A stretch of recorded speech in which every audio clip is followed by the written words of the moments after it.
ನಮಸ್ಕಾರ. ಜಿನಿ ನ್ಯೂಸ್ ವೀಕ್ಷಕರಿಗೆ ಸ್ವಾಗತ.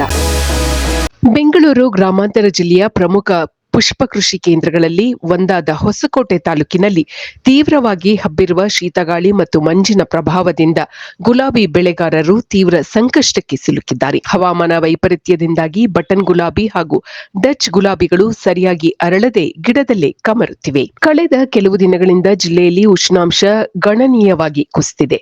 ಮುಂಜಾನೆ ಬೀಳುವ ಅತಿಯಾದ ಇಬ್ಬನಿ ಮತ್ತು ಶೀತ ಗಾಳಿಯಿಂದಾಗಿ ಗುಲಾಬಿ ಮೊಗ್ಗುಗಳು ಹೂವಾಗಿ ಅರಳುವ ಮುನ್ನವೇ ಬಾಡುತ್ತಿವೆ. ಸಾಮಾನ್ಯವಾಗಿ ಗುಲಾಬಿ ಬೆಳೆಗೆ ಸಮತೋಲಿತ ಉಷ್ಣಾಂಶದ ಅವಶ್ಯಕತೆ ಇರುತ್ತದೆ. ಆದರೆ ಪ್ರಸ್ತುತ ಇರುವ ಮಾಗಿ ಚಳಿಯು ಹೂವಿನ ಬೆಳವಣಿಗೆಯನ್ನು ಕುಂಠಿತಗೊಳಿಸುತ್ತಿದೆ. ನಾವು ಪ್ರತಿ ವರ್ಷ ಈ ಸಮಯದಲ್ಲಿ ಉತ್ತಮ ಇಳುವರಿಯ ನಿರೀಕ್ಷೆಯಲ್ಲಿರುತ್ತೇವೆ. ಆದರೆ ಈ ಬಾರಿ ಚಳಿ ಹೆಚ್ಚಾದ ಕಾರಣ ಮೊಗ್ಗುಗಳು ಕಪ್ಪಾಗುತ್ತಿವೆ ಹಾಗೂ ಅರಳದೆ ಉದುರುತ್ತಿವೆ.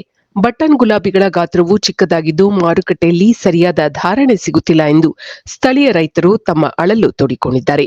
ಅತಿಯಾದ ಮಂಜು ಬಿದ್ದ ಕಾರಣ ಮೊಗ್ಗುಗಳು ಸುಟ್ಟಂತೆ ಆಗುತ್ತಿವೆ. ಶೀತ ಹವಾಮಾನದಿಂದಾಗಿ ಬೂದಿ ರೋಗ ಮತ್ತು ಕಪ್ಪು ಚುಕ್ಕೆ ರೋಗದ ಬಾಧೆ ಕೂಡ ಹೆಚ್ಚಾಗಿದೆ.